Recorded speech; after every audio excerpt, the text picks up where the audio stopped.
Bom dia, sétimo ano. Vamos hoje dar início às nossas aulas de geografia, né? E vou pedir que vocês abram o livro na página 37, tá? Vamos falar sobre territórios e grupos sociais, capítulo 4, tá certo? Nós já vimos, né, até então, nós falamos sobre o Brasil, né, sobre a divisão do Brasil, segundo o IBGE, né, segundo as características geoeconômicas, né? Então, nós vimos essa divisão do Brasil, tá certo? Em regiões, né? Norte, Nordeste, Sul, Sudeste e Centro-Oeste. Vimos também o Brasil, né? Dividido em regiões geoeconômicas, o Centro-Sul, a Amazônia e o Nordeste, tá? Então, nós já estudamos o capítulo 3. Vamos passar para o capítulo 4, que vai da página 37 à página 42, beleza? Então, vamos lá. Lá na página 37, vocês vão observar a imagem de territórios e comunidades tradicionais do Brasil, né? Nós temos aí essas imagens, né, que representam essas comunidades brasileiras, tá? Nós temos lá os índios acima, os ribeirinhos, né? Nós temos os quilombolas, os pescadores, tá? Nós temos então vários tipos de comunidades tradicionais no Brasil. Essas comunidades são chamadas de comunidades tradicionais do Brasil, quilombolas, indígenas, ribeirinhos, e é sobre essa parte, essa parcela da população brasileira que nós vamos falar hoje, tá certo? Então, povos e comunidades tradicionais são grupos culturalmente diferenciados e que se reconhecem como tais, né? Lá na página 37, vocês podem ver, observar isso, tá certo? Lá no segundo parágrafo, olha só, no segundo não, primeiro, segundo, terceiro, quarto parágrafo, lá embaixo, tá? Na página 37. Eu até já grifei aqui o meu, tá? Para facilitar para vocês, aqui embaixo. Então, vamos lá. Povos e comunidades tradicionais são grupos culturalmente diferenciados e que se reconhecem como tais.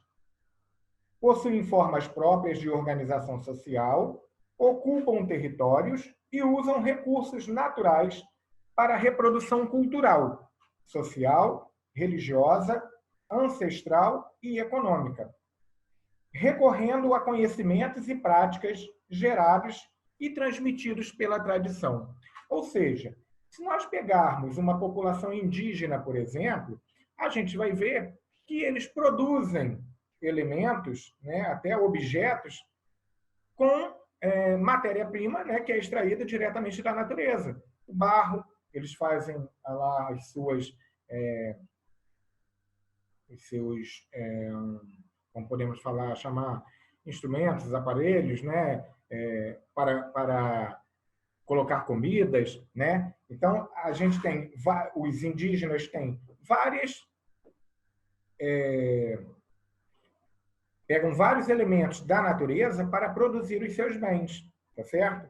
Então eles produzem com a palha, eles produzem esteira, por exemplo, né? E assim vai. São os recursos naturais que eles aproveitam para produzir bens. E para produzir remédios também. Então, eles tiram da própria natureza, né, as folhas que eles fazem lá, os chás, as ervas, né, que produzem os remédios para curar as suas doenças, né, para as suas necessidades. Eles tiram também da própria natureza a sua religiosidade. Né? Eles também acreditam em elementos naturais como os deuses, né? O vento, a chuva, o trovão, né? São elementos naturais que eles acreditam serem tão importantes que se tornam para eles deuses. Tá? Então, esses grupos sociais que vivem isolados da comunidade urbana, da sociedade urbana, né? São fundamentais e têm as tradições, né? Trazem tradições, tá? Culturas para o nosso país. são tão importantes quanto nós que moramos e habitamos na zona urbana, nas grandes cidades, nos grandes centros. Tá certo? Então, nós temos os ribeirinhos, os quilombolas, os indígenas, são importantes, mas que muitas vezes os governos não dão a atenção merecida a essas comunidades. E até mesmo, nem só os governos, nós mesmos, né, enquanto seres humanos, não damos a atenção que esses povos mereceriam ter. Né? Vamos à página 38. Página 38, nós temos algumas coisas para grifar de importante, tá certo? Então, lá, página 38, no primeiro parágrafo. Vou até colocar meu livro aqui na frente para facilitar a leitura para vocês. Então, lá na página 38, primeiro parágrafo. Esses grupos sociais compreendem povos indígenas, quilombolas, ribeirinhos, caiçaras, seringueiros, quebradeiras de coco-babaçu, apanhadores de flores sempre vivas e outros grupos de origem camponesa. Embora oprimidos por questões econômicas, possuem histórico de resistência, além de grande riqueza cultural. Podem grifar até aí, tá? Vocês podem grifar até aí. Então, olha só, de esses povos sociais até a riqueza cultural, tá? Aí está se falando dos vários tipos de povos, né, de comunidades tradicionais que formam o Brasil, tá certo? Então, a gente tem os indígenas, quilombolas, ribeirinhos, caiçaras, seringueiros, né? As quebradeiras de coco-babaçu, tá? Outro dia passou até uma reportagem dessas quebradeiras de coco, né? No Nordeste, e Norte ou Nordeste. Elas quebram o coco, o babaçu, né? E vão cantando. Enquanto trabalham, elas cantam, né? Então, para vocês verem que, além de significar renda para elas, quebrar o coco, né? Ainda elas fazem com alegria aquilo que fazem, né? E elas, nessa reportagem, elas colocaram que, se não fosse a quebradeira do coco, né? Elas não teriam de onde tirar o sustento, porque muitas dessas mulheres quem sustentam as casas, a família, né? Muitas não têm maridos, então elas que, quebrando o coco, sustentam as casas, tá certo? E esses cantos que elas vão fazendo durante a quebrada do coco, né? Se tornaram tradicionais, tá? Então, são elementos que compõem a riqueza do Brasil, tá certo? As quebradeiras de coco. Bem, então grifaram até riqueza cultural. Conforme os dados do Programa das Nações Unidas para o Desenvolvimento, as comunidades tradicionais constituem uma população de aproximadamente 5 milhões de brasileiros. Agora sim, eu quero que vocês grifem. Por seus processos históricos e condições de pobreza e desigualdade, essas pessoas viveram em isolamento geográfico ou cultural, tendo pouco acesso às políticas públicas de caráter universal, o que as colocou em situação de maior vulnerabilidade socioeconômica. Além disso, enfrentam discriminação racial, étnica e religiosa. Então, grifem até aí para mim, por favor. De por seus processos até étnica e religiosa. Tá? Então, para vocês verem o quanto nós somos, como se nós podemos dizer, colocamos as pessoas, né, à margem da sociedade. Isso é o próprio ser humano quem faz, né? Nós fazemos, nós colocamos o ser humano à margem da sociedade. E aí a gente ignora a existência dessas pessoas, né? Nós e o governo, né? Porque são pessoas que não têm acesso às políticas públicas, né? Elas são pessoas como nós, trabalhadoras como nós, e que não têm acesso às políticas públicas, né? De repente, muitas dessas pessoas não sabem sequer o que é um Bolsa Família, por exemplo, né? Eu estava vendo outro dia uma reportagem, eu gosto muito de citar as reportagens, né? E ler, e ver as reportagens e ler também, né? E eu estava vendo que no interior do Nordeste, lá no interior do Nordeste, as famílias não tinham nem o que comer. Eles chamam biscoito de bolacha. Então, era uma bolacha daquelazinha redondinha, que é a Maria, né? Umazinha daquela que eles tinham, que a família tinha que dividir entre 5 irmãos, por exemplo, uma bolacha. E aí o repórter perguntou à mãe das crianças, que era a dona, né, da casa, quem geria a família, né, perguntou se ela não recebia Bolsa Família. Ela não sabia nem o que era Bolsa Família. Então, quer dizer, é um programa legal, é um programa importante, né? Mas quem realmente necessita não chega nem a saber o que é, né? Enquanto nós vemos pessoas com chaves de carro que recebem Bolsa Família, né? Quando não precisariam. Então, quer dizer, é um programa que foi feito para os menos favorecidos, mas esses mesmos não sabem nem o que é esse programa. Tá? Não estou dizendo que não ajuda as pessoas, claro que ajuda muita gente. Muita gente que recebe, precisa, né? Mas nós temos também muita gente que recebe que não precisa. Tá? E o Bolsa Família é um programa do governo federal que atende, né, as crianças de baixa renda, as famílias de baixa renda, que têm os filhos na escola pública. Tá? Então, essas pessoas elas recebem esse Bolsa Família, uma quantia em dinheiro, né, que ajuda as famílias a alimentar os filhos. Tá certo? Então, ali na escola mesmo, que eu trabalho, né, existem várias famílias que recebem o Bolsa Família. E quando a gente olha para as famílias, a gente percebe que, na verdade, não precisariam tanto. Teriam outras pessoas que precisariam muito mais e que desconhecem o que é o programa. Bem, então, e essa é uma das desigualdades que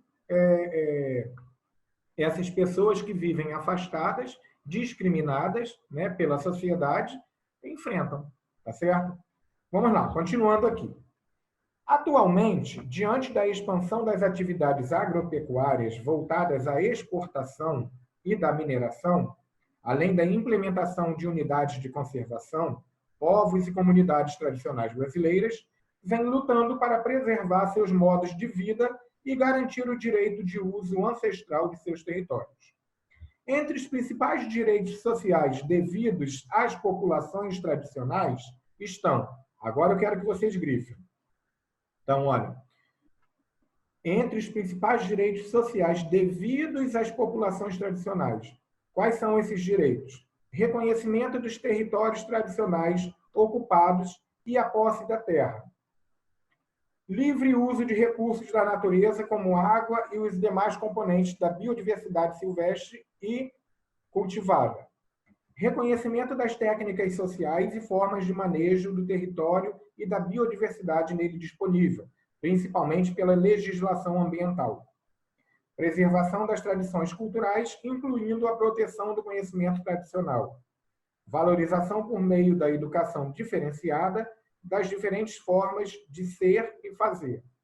Acesso a políticas públicas específicas, como a educação e saúde, que contemplem a história, cultura e diversidade dos modos de vida de cada povo. Participação na elaboração e implementação de leis que lhes dizem respeito. Então, esses direitos sociais, né, que essas populações que vivem à margem da sociedade têm que ter direitos, têm que chegar a eles, né, esses direitos sociais, né, que muitas vezes, né, quase sempre não chegam, né, ou sempre não chegam, tá? Então, nas imagens a seguir, cercas e avisos indicam os ambientes, os limites de territórios indígenas e quilombolas, né? Porque os quilombolas e os indígenas, eles têm que ter os seus espaços preservados, tá certo? Esses espaços, eles têm que estar preservados, tá? Pelo governo. O governo tem que proporcionar a essas pessoas, os indígenas principalmente, né? São os primeiros habitantes de nossa terra, né? Tudo era deles. E os portugueses chegaram e tomaram na mão grande deles, né? Roubaram as terras dos índios e tomaram posse dessas terras. Então, na verdade, tudo era deles. E hoje eles têm uma pequena parte do território, né, para eles. Esses territórios, o governo ele tem que proteger, tá certo? Página 39.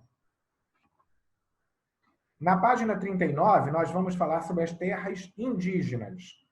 Então, podem grifar esse primeira frase aí do primeiro parágrafo. Ó. As terras indígenas são territórios legalmente demarcados pelo Estado brasileiro que tem o dever de protegê-los. Tá? Até aí. Podem grifar. Assim, não é permitida a entrada de pessoas não indígenas nessas áreas, a menos que tenham autorização da comunidade indígena ou da FUNAI. Né? Geralmente, chegam para visitar essas terras indígenas pessoas que são liberadas pela FUNAI. A FUNAI é um órgão, né? É a Fundação Nacional do Índio. É um órgão que se tinha por objetivo se preocupar com a população indígena, as comunidades indígenas. Né? Muitas vezes também não cumpre o seu papel, tá certo? O mapa abaixo mostra onde estão localizadas as terras indígenas do Brasil. Esses territórios estão situados em vários estados brasileiros com diferentes graus de ocupação. É importante lembrar que os povos indígenas já habitavam essas terras antes mesmo de existirem o país e os estados da federação como os conhecemos atualmente. Então, como eu falei para vocês, né, os indígenas já estavam aqui antes da chegada dos portugueses. E, na verdade, os portugueses pegaram as terras dos indígenas, né, e ficaram para eles. Né, tomaram conta. Página 40. Nas regiões de fronteiras internacionais ocorre algo semelhante. Pessoas de um mesmo povo indígena podem estar situadas em países diferentes. Então, a gente tem as populações indígenas, as comunidades indígenas, né, elas pertencem a uma mesma comunidade indígena, mas elas podem estar em países diferentes, por exemplo.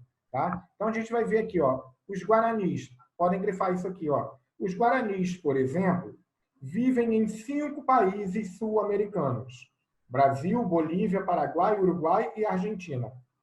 Então, são os índios guaranis. Né? Eles vivem nesses 5 países diferentes. Tá? Brasil, Bolívia, Paraguai, Uruguai e Argentina. Os Yanomamis vivem no norte do Brasil e na Venezuela. Grifem também. Tá certo? Página 41. Terras quilombolas. Vamos lá? 41. Você sabe o que significa quilombola? Pois bem, essa palavra deriva de quilombo, um termo usado durante séculos para se referir às comunidades de negros que fugiam da escravidão. Sobre os quilombos, vocês vão estudar lá no 9º ano em História, né? Quando foram formados quilombos no país, né? Que eles eram lugares onde os negros escravos fugiam e iam, né, para essas terras, para esses lugares denominados quilombo, onde tinham a proteção de um chefe. Né? Então, os quilombos eles serviram para proteger os fugitivos, os negros escravos que fugiam dos castigos severos de seus donos. Né? E esses quilombos se tornaram independentes na época. E quando os governos, né, descobriam a existência dos quilombos, mandavam os soldados e destruíam os quilombos. Né? Matavam lá o líder, o chefe do quilombo, né? E acabavam com os quilombos. Tá certo? Zumbi dos Palmares foi um grande líder quilombola. Tá? Então, vamos lá.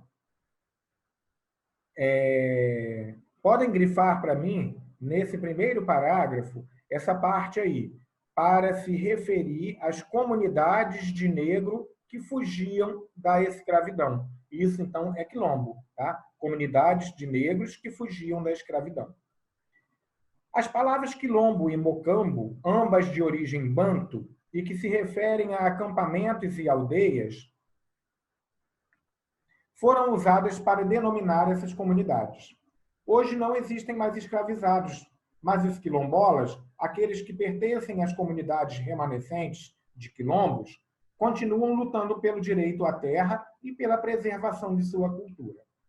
No mapa abaixo, podemos verificar a quantidade de terras quilombolas por Estado brasileiro nos dias atuais. assim como seu estágio de reconhecimento perante o INCRA. Então, nós temos, né, em vários estados, no Rio de Janeiro, se vocês observarem aí, nós temos também, né, terras quilombolas, tá? Aqui próximo a gente, né, próximo a Macaé, ali em São Pedro da Aldeia, entre São Pedro da Aldeia e Iguaba, né, na região ali, perto de Búzios, por exemplo, ali, por essa região, existe ali uma comunidade quilombola, tá? Para entendermos as comunidades quilombolas atuais, é preciso recorrer ao contexto histórico do Brasil colonial e imperial. Essas áreas de resistência à escravidão difundiram-se pelo país ao longo dos séculos. Então, agora eu quero que vocês grifem. No século XVI, em Alagoas, na Serra da Barriga, foi formado o maior e mais conhecido quilombo do Brasil, o Quilombo dos Palmares. Acabei de falar para vocês sobre o seu líder, que resistiu mais de 100 anos antes de ser destruído. Pesquisadores acreditam que ali viviam mais de 20 mil pessoas.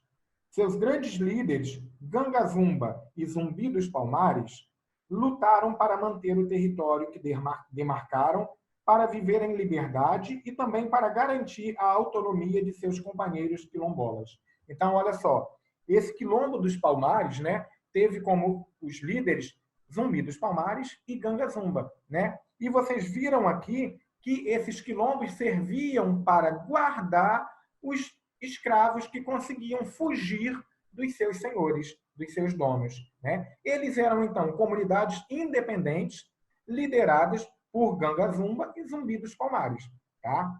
Então, essas comunidades independentes tinham as suas regras, mas foram sucumbidas, né, pelo poder central, pelo governo, tá certo? E aí destruiu todo o quilombo, né, matando os seus líderes, prendendo as pessoas que ali viviam, matando também as pessoas, uma destruição total. E viram que num quilombo viviam pelo menos 20 mil pessoas num quilombo. Para vocês terem uma ideia, é maior do que uma cidade, tá? Um quilombo. Vamos lá, continuando. Nos séculos, não precisa grifar, tá? Nos séculos 17 e 18, outros quilombos foram surgindo com a expansão das fazendas de gado e lavoura de arroz e algodão, alcançando também as áreas de mineração em Goiás, Mato Grosso e Minas Gerais. Entre esses estão o quilombo de Cariterê, em Mato Grosso, e o quilombo de Ambrósio, em Minas Gerais. No século XIX, surgiram quilombos em meio às fazendas de café de São Paulo e do Rio de Janeiro. Para a forte ligação com seu passado, essas comunidades continuaram sendo chamadas de quilombolas ao longo dos anos.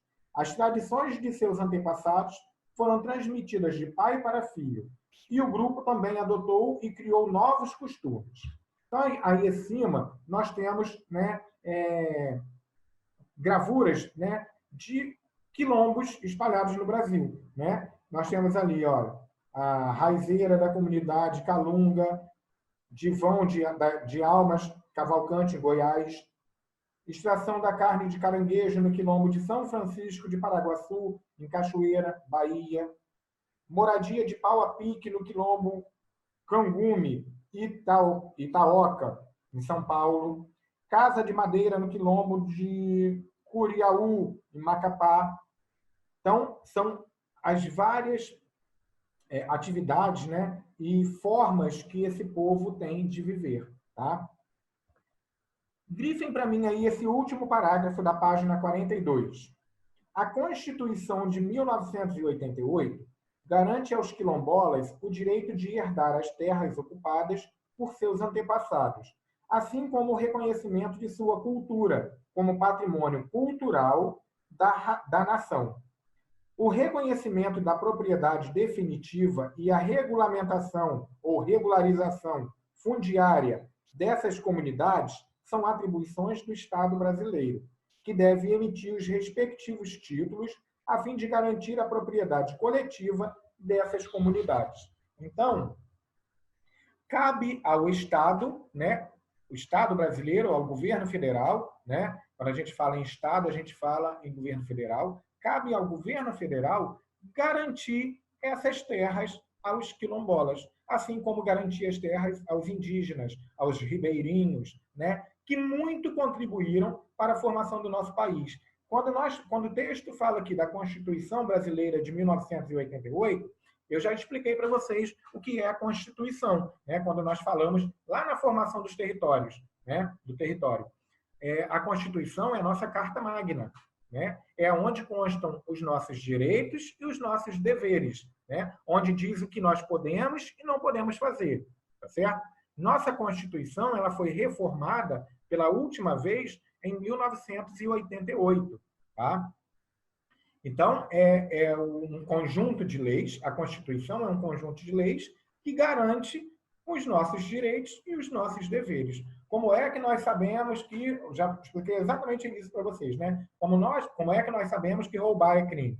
Bem, roubar é crime porque está escrito na Constituição do Brasil. Cada país tem a sua Constituição, tem o seu conjunto de leis, tá? E o nosso conjunto de leis, a nossa Constituição, ela foi reformada em 1988 pela última vez. Tá? E nela consta que esses povos tradicionais, essas comunidades tradicionais do Brasil, né, brasileira, elas têm direito às suas terras. Tá? Então, isso é garantido através da Constituição. Beleza? Bem, agora nossa aula está terminando e eu quero pedir a vocês que vocês façam os exercícios que estão no livro, tá? Vamos lá? Relacionado ao capítulo 4, porque os outros exercícios nós já tínhamos feito, né? Então, nós temos exercícios nas páginas 43, 44 e 45, tá? 43, 44 e 45. São os exercícios que vocês devem fazer, né, para que a gente depois possa corrigir. Eu vou pedir que vocês façam, geralmente, no caderno, colocando a página 43, né? Atividades da página 43. Vão numerando. Exercício 1, coloquem a resposta, não precisem copiar a pergunta. Mas se organizem no caderno para que vocês saibam aonde está a resposta do determinado exercício, tá bom? Bem, mais uma vez, quero agradecer a participação de vocês nas nossas aulas, né? Mais uma vez falando de um momento difícil, né? Às vezes vai dando um certo desânimo na gente em relação a esse isolamento social, né? A gente fica sem ter contato com as pessoas que a gente gosta, com as pessoas que a gente quer, né? Mas é um momento que se faz necessário, como eu falei para vocês na aula de história, né? Essas aulas online, para vocês é ruim, para a gente também não é fácil, para nós professores, né? A gente fica buscando N maneiras de preparar, de fazer a aula, então a gente dá um trabalho muito maior do que se nós estivéssemos na escola com vocês, né? Fora que o contato com vocês, para a gente, é muito importante, a gente gosta muito disso, de ter o contato com nossos alunos, né? A gente não gosta também dessa distância, até porque nós não somos atores, né? Nós somos professores, então, para a gente, essa prática também, ela se torna um pouco difícil, mas nós estamos tentando e nós estamos buscando meios para que a gente possa atingir vocês, tá certo? Então, eu espero que a gente fazendo a nossa parte, vocês também façam de vocês, né? Preparem o momento de vocês de estudo. Eu digo até que vocês deveriam seguir o mesmo tempo de vocês que vocês estivessem em sala de aula, né? Acordar, tomar o banho, tomar o café e sentar na frente aí do computador de vocês, com o livro de vocês, seguindo o horário de vocês de aula. Hoje eu tenho aula de geografia, de arte, de matemática. Então, hoje, vocês pegariam material de geografia, de arte, de matemática, iriam seguindo e iriam se dedicando ao estudo, tá certo? Tudo isso vai passar, se Deus quiser, né? Dentro em breve, e nós retornaremos às nossas aulas presenciais, tá certo? Então, um beijo para vocês e fiquem com Deus, tá?